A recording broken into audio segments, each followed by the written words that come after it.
Hey everyone, this is the Critter Crew podcast. Try to say that a couple of times in a row. My name is Tatiana.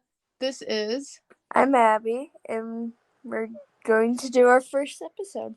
Yay! I'm so excited. So I found out like a couple days ago that we got our first question, and I wanted to Yay! know it's so exciting. I can't wait for more. And towards the end, I will give you guys the email where you guys could. I guess I'll just tell you now. It's crittercrewpodcast@gmail.com. You can send us some more questions, different animals. Doesn't only have to be reptiles. We'll find the answer. And yep, you can always send stories too of your animals. Cute ones, like cute, funny stories. Yeah. Okay, so the question is from Sydney. If I'm butchering your name, I'm sorry. I do that all the time. If I want to adopt a gecko, what type of food would be healthy for my pet gecko? I think that's awesome that he's asking first before getting one, because that is an issue. A lot of people just get stuff and don't know what to feed it. Yep, Okay. like a easiest gecko would be for like a starter gecko would be like a leopard gecko, softer skin, but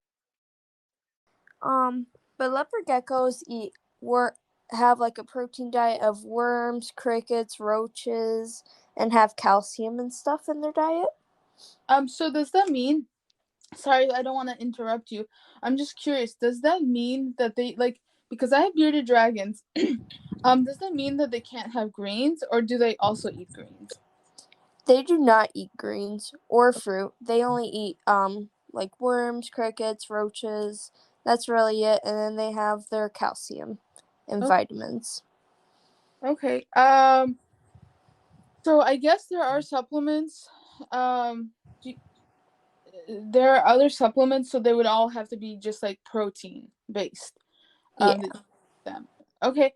I also have I was thinking, since that question was posted, I wanted to like pick your brain about some other questions about geckos that maybe someone else might have.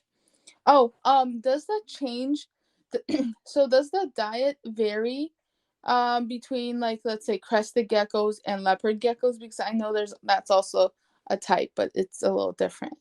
Crested geckos, they eat like they can have bugs. Um I'm not so much into crested geckos, so I don't know as much. But I know they have like Pangea and stuff, which is like a fruit based, or they can have yeah, it's like a fruit like strawberry or banana thing, and they have their calcium and vitamins every so often. Oh, cool. Okay. And also, I guess before I forget to say this, if anyone knows anything a little bit more about crested geckos, you guys feel free to email us. And I don't know anything about geckos. I thought about getting them 100 times, but I love learning. So if anyone has more information than we do on this podcast, um, feel free to message us, and we can do another update episode on the geckos. Do you think that's a cool idea, Abby? Yep. I think that's a great idea to learn a lot more about them and different people's opinions about stuff for them. Cool, and then we could keep going. So I did want to pick your brain about some other questions I have, since you have a leopard gecko. How often do you feed leopard geckos? Because I mean, I do that with my beardies. They're a little bit different, and I feed them every day. So I'm just wondering, how is that So with? it's kind of like a baby juvenile bearded dragon where you have to feed them every single day until they start getting older and they start eating like twice or three times a week. Oh, Or like the owner thinks what's best for them. okay. And is there sometimes, do you think personally, because I know like that's kind of been a debate with a bearded dragon, with some people talking about bearded dragons, like some people overfeed them. So maybe that's a loaded question, and people can like write in about that. Yep. Do you think there's like a amount that's too much to give to them? I mean, as babies, I usually give them 12 worms each day. Okay. And like I know some people when they have adult ones, they usually give them maybe like 5 a day. It Okay, really depends on the owner. A lot of people have different, types of, and it gets different because what you feed them. Say you were feeding like a waxworm or so, you would at least feed them like one or two of those I see. every So so often. It really depends on how much protein and fat it has in that type of bug. I see. So it's not like all the same.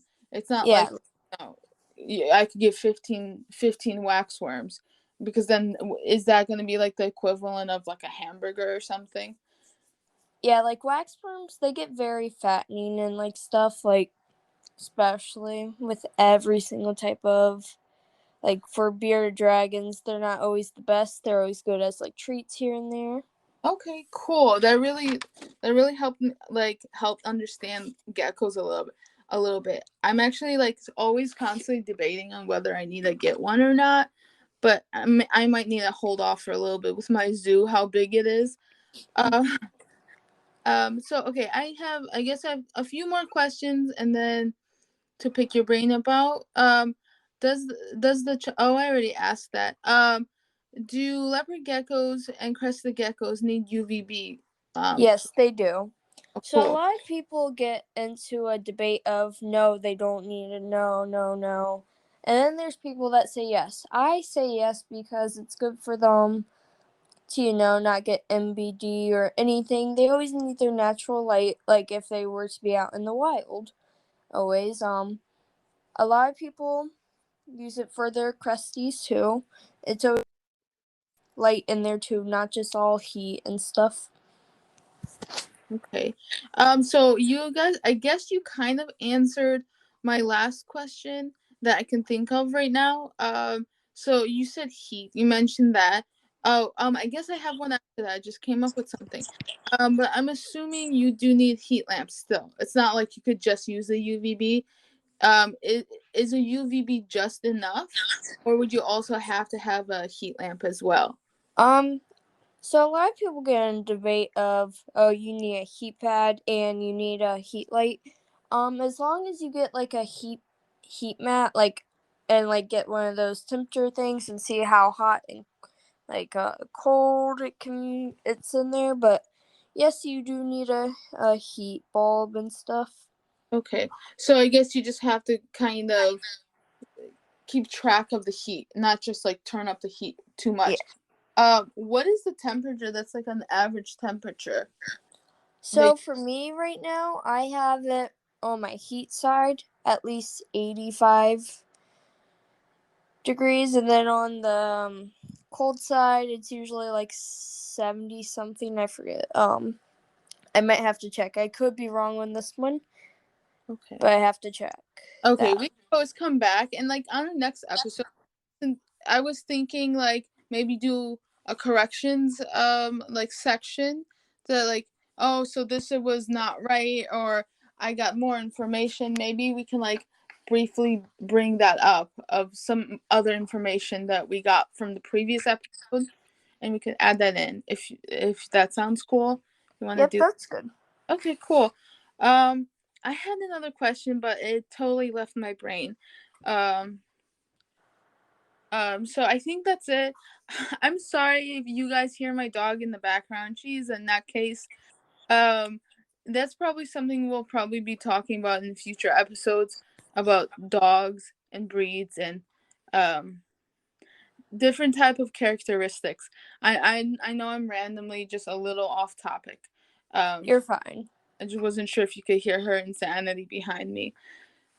Um, But before we leave this in this podcast, I would like to tell y'all a few fun facts about leopard geckos and crested geckos. oh, cool. I was hoping you would like give me some interesting facts. I love learning about that stuff. So not a lot of people know, but leopard geckos do eat their shed and stuff. When they shed, they usually you can see them going around getting the shed off their feet and stuff. It's not like a bearded dragon where they shed off patches and stuff.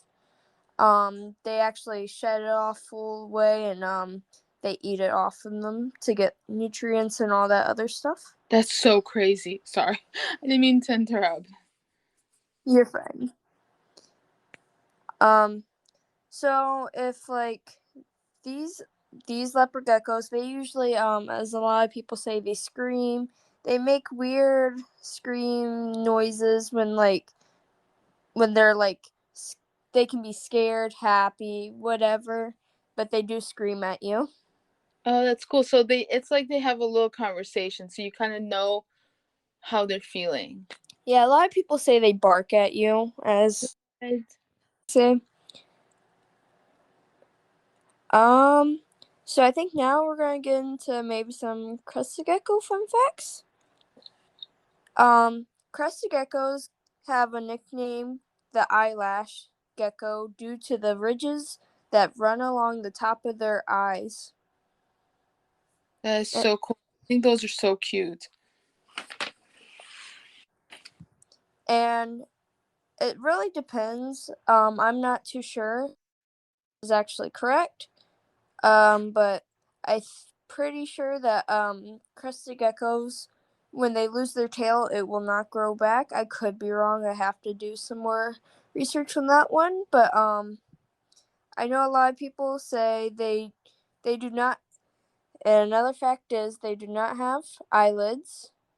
They moisturize their eyes by licking them. So that's why a lot of time you see like funny little cute videos of them licking their eyeballs. That's so cute. I never even thought about that as actually it happening. Like Yeah. that's what they do. I thought, that's just something silly. That's interesting.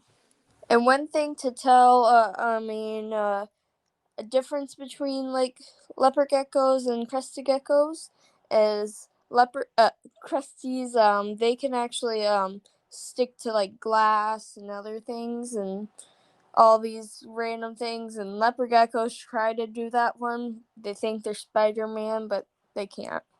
Oh, that's so funny. Um, oh, I hope I'm not cutting you off. I did hear somewhere about the tail that it doesn't grow back for like I think you said it was crested geckos. Yeah. Yeah, I think they don't grow back. Do you know like why that happens? I'm actually not too sure. I mean, a lot of people have like different facts where like, you know, I've seen like so many things about like bearded dragons, even though I don't think they grow them back at all, which they don't. A lot of people are like, yeah, they grow them back. I'm like, no, I have not seen that type of thing before. Okay. Um, but one thing, leopard geckos do grow their tails back. One of my new rescues, he's actually grown his tail back. I had no clue. Maybe I'll get a leopard gecko because I always worry, like, what if I do something and something falls off? But I mean, I'm pretty sure they're perfectly fine, even if they don't have a tail that comes back. I mean, Yeah. it doesn't. You don't think it affects them in any way? No, I say it doesn't. Okay, that's really cool. I hope I didn't cut you off. I want. Do you have any more interesting facts? You're fine. No, not right now, but once we get into new animals and different types of things, I will definitely be getting more fun facts for y'all. Oh, great. Thank you. I really love there's a few things that I had no clue was even something that would happen. I love learning about stuff like that. So, like, a little added, learn something new every single day. That's really awesome. Yeah. All right. So I don't know if we could end this topic for today. If anyone has any more questions for geckos, you guys can email us at the critter crew podcast at gmail.com. And also like if you guys have any cute crested gecko or leopard gecko stories, stuff like that. I think it would be really cool to read them. So feel Yep, free. and sorry. No, go ahead. I'm pretty sure you can send photos through the email. I could be wrong. Oh no, you're right. Or you can always send photos through like Instagram to show them off. Oh, you're if you do if you like to, you're right. We can do on Instagram.